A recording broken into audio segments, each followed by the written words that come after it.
Center. Well, this will be a good one. Steve Johnston, who has one championship to his credit. Shane Mosley has won twice at 132 pounds in 1989 and 1990. Two quality boxers at 139 pounds. Shane Mosley moving up a bit. Stevie Johnston, they have met before.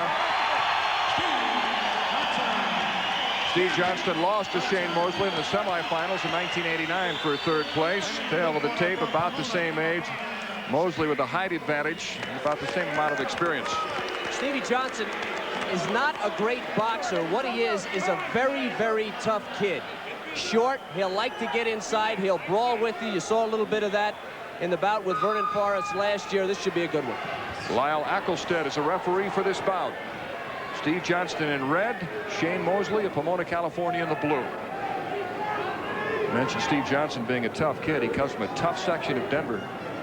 Went to Manual High School and was an outstanding all-around athlete, played football. The punt returner, defensive back, and was recruited by several major schools to return punts. Idaho State were two football schools that wanted him. He said Utah was looking at him. You talk to Shane Mosley, he feels he needs to be more aggressive to beat Johnston because Johnston will be aggressive. You can see Johnston, this is not unlike the fight with the taller McKee and the shorter Griffin. Johnston all over the taller Mosley, and he's going to press this fight. Did not like losing the title last year.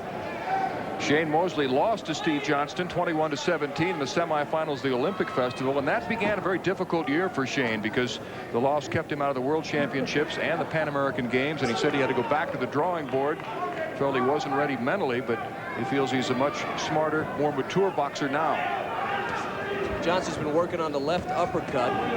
Mosley has a left jab, moves his head well. Says he tightens up in big bouts, and this certainly for the national title is a big bout. And if you tighten up and you don't have that extension and you have a reach advantage, it could cause some problems. Three-time Olympic coach Pat Nappy, the godfather of U.S. amateur boxing, said a couple of years ago that Shane Mosley has the fastest hands of any U.S. boxer. Stevie pressing him, definitely pressing him. Johnston had a cold after his semifinal bout. He beat Patrick Washington in the semis, and he came out of it with a head cold.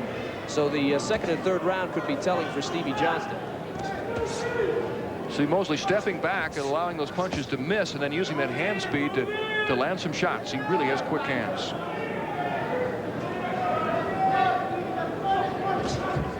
Sometimes that aggressiveness can work against you if you're facing a good counterpuncher like a Mosley. See, that's what Mosley does not want. Stevie Johnston wants to brawl. Mosley wants to keep his distance. Whoever is able to move the bout in their direction is going to have the upper hand.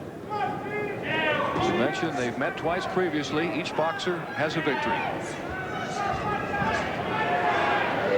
Johnston straight ahead, trying to close off the ring. Mosley backpedaling and landing some punches. He was just cautioned for pinning Johnston's glove beneath his arm.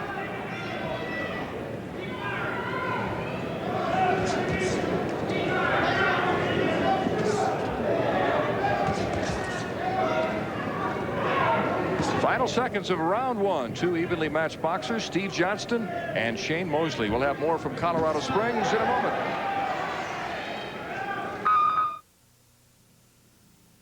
If I want to keep playing baseball, I'm going to have to keep working. There's no... The electronic scoring system has Steve Johnston ahead 4-3 at the end of the first round. Johnston and Shane Mosley for the championship at 139 pounds. Mosley in blue, Johnston in red.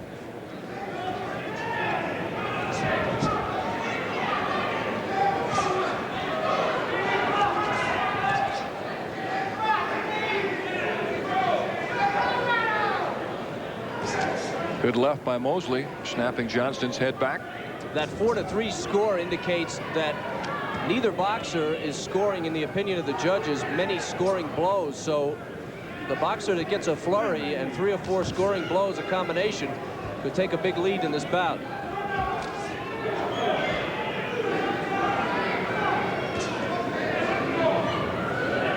Shane Mosley is coached by his dad, Jack, who's in his corner tonight. Steve Johnston got started in boxing at the age of 14. His uncle Richard got him started. Stevie cannot afford to give this kind of space to Shane Mosley. Mosley wants to sit outside and pop away, and he will. Steve Johnston has to get up in his face, get closer.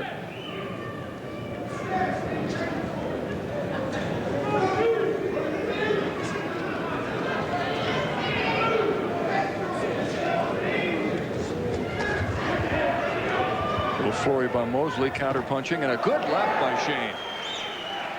Johnston walked right into that. And another one. Yeah. And a right. Good overhand right by Shane Mosley. See that hand speed? He is really quick.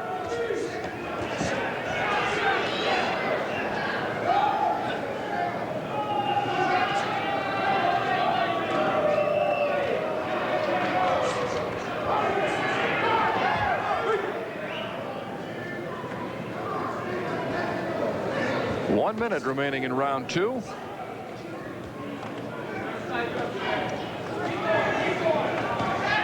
Good right hand by Stevie Johnston out of that clinch.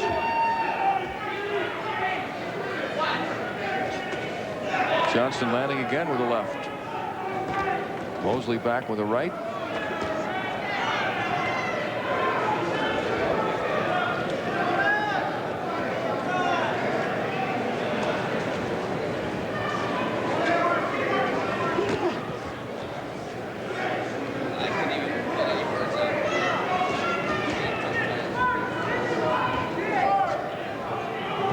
Johnston trying to be the aggressor, but missing with quite a few of those punches. He's a little wary, doesn't want to come too far inside, but I believe he's behind in this bout, and Steve Johnston will have to press Shane Mosley from a closer distance if he's going to catch up, score points. Johnston was just cautioned for butting. Good left by Johnston.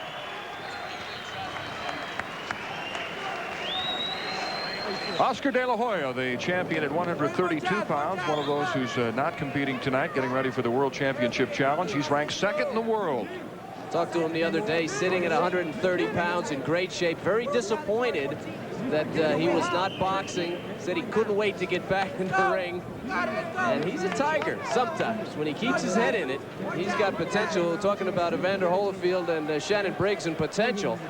There's a guy who's just on your screen. Oscar De La Hoya has all the potential in the world to be a great professional boxer. And there's Jack Mosley, Shane Mosley's father, in his corner. Jack still has the wraps, shoes, and shorts from Shane's first bout at the age of 9. And Shane is ahead 10-9 after 2 rounds, according to the electronic scoring system. Well, that's amazing when you think about some of these bouts that were in the 40s and 50s tonight. 10-9. Now that's either good defense, but I think what more is dictating the scoring is the fact that Stevie Johnston is keeping his distance. I think if he moves in, he can steal this bout from Shane Mosley, but he cannot sit out there at arm's length. So this one is very much up for grabs, with Mosley ahead 10-9 as we go to the third and final round. Steve Johnston coming in. Remember the head cold in the semifinals. Third round could be tough for Steve Johnston if it's bothering him. We asked Steve if it's an advantage for him being from Colorado and being used to the altitude, and he said no, not really. Which surprised me because... Well, I played football out here in Wyoming, and I can tell you it is an advantage.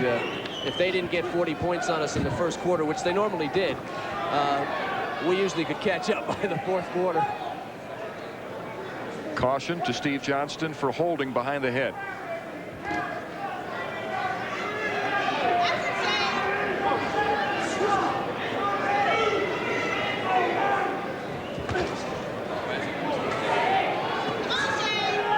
This division appears to be loaded with quality boxers. Vernon Forrest, the reigning U.S. champion, he's ranked 3rd in the world. Both Mosley and Johnston are former U.S. champions. Mosley landing lefts and rights and forcing Johnston to back up. Teron Millette, another tremendous amateur boxer. The U.S. is very strong in the lighter weights. Eric Griffin, a world champion, 106. We saw De La Hoya at 132. Tim Austin at 112, also an excellent boxer.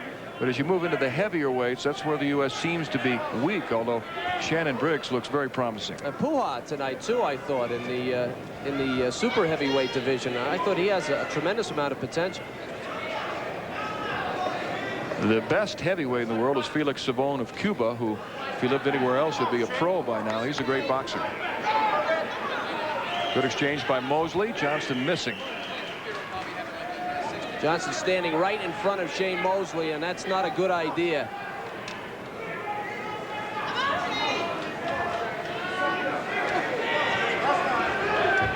Johnston trying to keep the pressure on, but Mosley eluded most of those punches.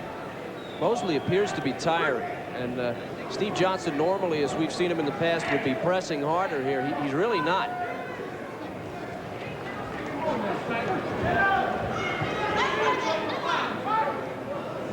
And Stevie looks a little tired. I'm wondering if he thinks he's ahead in this bout. I wouldn't think so. I wouldn't think so either, but he's boxing like he's ahead. Mosley just hit him with a good right as Johnston was walking in.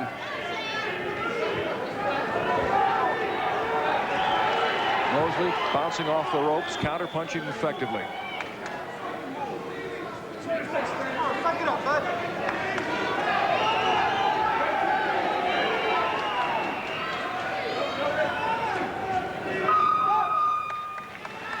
So it's all over at 139 pounds. Will it be Shane Mosley, who's already won 2 titles at 132, or will Steve Johnston win his second in this division? Well, it's going to be close, but I would think, I'll go out on a limb and say it was Shane Mosley, and that was not the Steve Johnston that I'm used to seeing. If you remember that bout against Vernon Forrest last year in the finals, he took a beating early, but he came back and he was a wild man late in the bout. I didn't see any of that spark from Stevie Johnston tonight. Not nearly as aggressive as he's been in previous bouts. So here's the 3rd round action where you would expect to see Stevie Johnston mauling Mosley. He does there, but that was really one of the few times that he did it in the closing minutes of the fight. Boxing champion in the light welterweight division, in the blue corner, Shane Mosley. Shane Mosley, the winner, 24-10, as he claims his 3rd championship. Saw his dad, Jack, very happy in his corner. Stevie Johnston scored 1 point in the final round. It was 10-9. Mosley scored 14 scoring blows to 1 for Stevie.